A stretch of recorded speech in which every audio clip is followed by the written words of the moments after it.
And that occurred back in 1439 at the Council of Florence.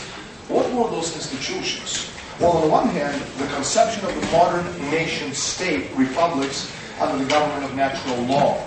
If you've been listening to Nigel Farage speak in the European Parliament, very, very often he will speak about the meaning of nation-state republics. Don't take that concept lightly. It's the most important concept developed over the last 650 years of our history. And second is the central role of the fostering of scientific and technological progress as the mandate given to the Republic. Now, these two ideals represent a crucial argument. Their existence as institution in any part of Europe changed everything in all of Europe, because these institutions increased the rate of development of per capita and per square kilometer of mankind over nature. So no nation could afford not to progress, not to develop, for the fear of being left hopelessly behind. And the first success occurred in France with Louis XI, who doubled per capita income of France and defeated all of France's enemies. Louis XI's success sparked a chain reaction in other nations, beginning with England with Henry VII and also elsewhere. Now, another key idea to come out of Council of Florence, which was later implemented in the United States, is a universal principle of general welfare, on which all of modern civilized society is based. Now, general welfare doesn't mean a useless bum sitting on a couch eating a pizza, slobbering all over himself, watching television while he's waiting for the government check to arrive. It is a question of immortality. What's the intention of the existence of man and government? It's to provide for the welfare of future generations of mankind, to ensure survival as a species. The principle of the general welfare, as expressed in the summation in the preamble of the Federal Constitution of the United States, is the fundamental law. So how is it related to today? I have another couple of minutes to go and I'll finish and you can ask me questions. You see, the people such as the Bilderbergers, what they want is an empire. That's what globalization is, just another word for an empire. And too many people believe that in order to have an empire, you need money. You have all heard the phrase, the money elite. But you see, money is not a determinant of wealth and the economy. Money doesn't make the world go around. Money has no intrinsic value. Human mind affects that development. And this is how we, the people, and mankind is measured. This is the true meaning of immortality. What separates us from animals is our ability to discover universal physical principles. It allows us to innovate, which subsequently improves the lives of people by increasing the power of man over nature. You see, what Bilderberg are doing right now in the world economy, they're destroying it on purpose. Now, this isn't the first time either. This was already done in the 14th century. We're talking about the New Dark Age. 30% of the population then was wiped out. And one of the things we're seeing right now, the concepts of zero growth, zero progress, these are not new concepts. Bilderbergers and their cohorts, they know exactly what they're doing. Back in 1973, Club of Rome came up with a paper called The Limits to Growth. CFR, Council on Foreign Relations, that's the American cousin to the Bilderberg group, they came up with a Project 1980s paper promoting controlled disintegration of the world economy. And of course, Bilderberg themselves, in the mid-1990s, came up with a very interesting concept, demand destruction. Now, how do you destroy demand? Well, you destroy demand by destroying the world economy on purpose. If you go back to the Great Depression, it really wasn't a Great Depression at all. It was simply a transfer of wealth. Okay, the Great Depression was not an event that wiped out American capitalists. Okay. I've been told that about a minute ago. You see, we're talking about the question of leadership and the question of immortality. All of the leaders of society, especially in times of crisis, are leaders because they measure up to some approximation of that standard. We're talking about a greater good for humanity. Now, I'm not talking about a scientific problem or economic problem, but rather a morality question, a question of immortality. Do we as nation states, as people of the planet, believe in the future of mankind? And what kind of future will that be in 100, 200, or even 500 years from now? Do we have a right to dream? And if we have a sense of purpose for being here, then the bad guys simply can't win.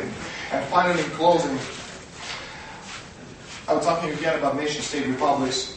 We should be a fraternity of nations, of sovereign nation states, united by a common purpose for humanity. And until we can bring mankind into the age of reason, history will be shaped in actuality, not by the wills of masses of humanity, by a mere handful who, for the purposes of good and evil, steer the fate of mankind, generally as herds of cows are steered to and from the pasture, and occasionally also to the slaughterhouse.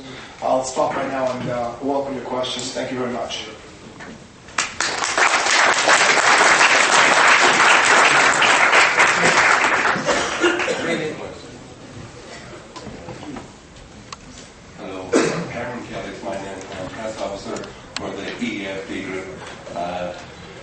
Just before I take questions, and I would probably clear up half of the questions I'm going to get, I'd like Daniel to say a few words about the relationship between the Bilderberg group and the EU institutions and the personnel within the EU institutions who have power. So maybe you can come up perhaps half the questions. Could you give us a few words on that, please, Daniel?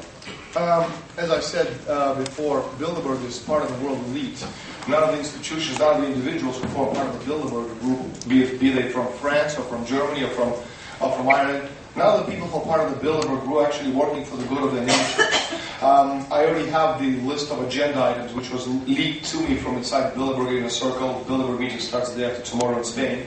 And one of the agenda items on that list is the destruction not only of the American economy, but actually the destruction of the United States dollar. Now, can I have that piece of paper with the list of items, please, just for a second?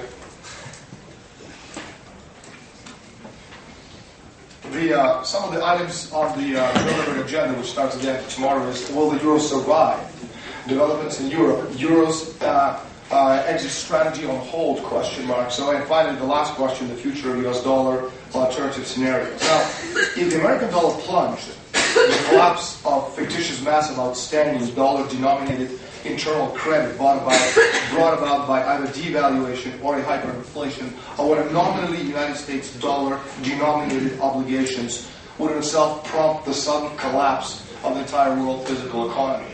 Now, do American attendees to Bilderberg Conference understand this? Of course they do. Do the French attendees to Bilderberg Conference know this? Of course they do. What about the German attendees? Of course they do. Why aren't they representing their nation states and fighting for the betterment of their cultures? Because they're traitors. They don't work for their countries, they work for Bilderberg.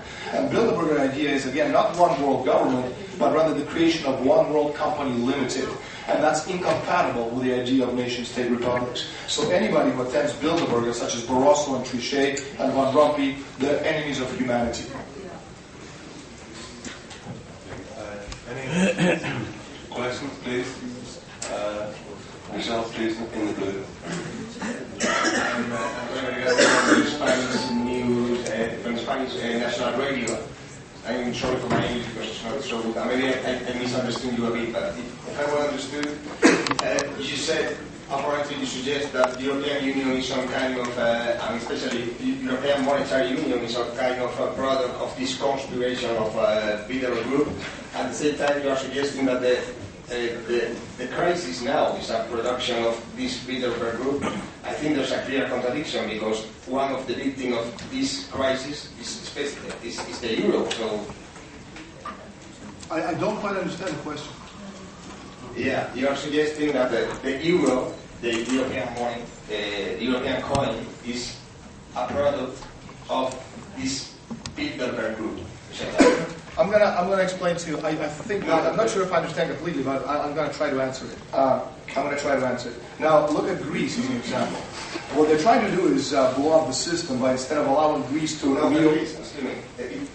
prefer to ask my question because you are suggesting at the same time, tell me yes or not, that the euro is a product of this Bilderberg Group and that the crisis now is also artificially agreed that.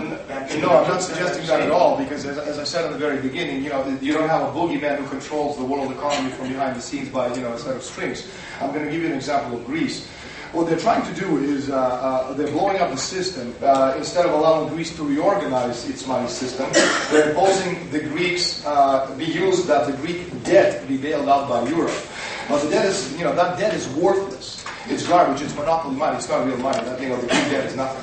So asking Europe, which is going through its own financial meltdown, to absorb an unpayable debt, which the Greeks, by the way, can never ever repay, means you're going for sure to destroy Europe. And that's needless to say is being done by the people who are working inside Bilderberg, not by the institution itself, but a lot of interests who are working with and also outside of Bilderberg. And also, it is being done on purpose because nobody, not even Barroso, with all due respect to him, is absolutely intellectually challenged, or Jean-Claude Trichet, possibly not understand that this is being done. Okay, can I have one question, please? The journalist, state your name and your media please. This man in blue, please. Italiano, Alberto Argenzio dell'agenzia ANSA. Vorrei una conferma del fatto che domani, nella riunione che inizia dopo domani, ci saranno Barroso, Trichet, Van Rompuy e da quando sono loro legati a Bilderberg e in che condizioni?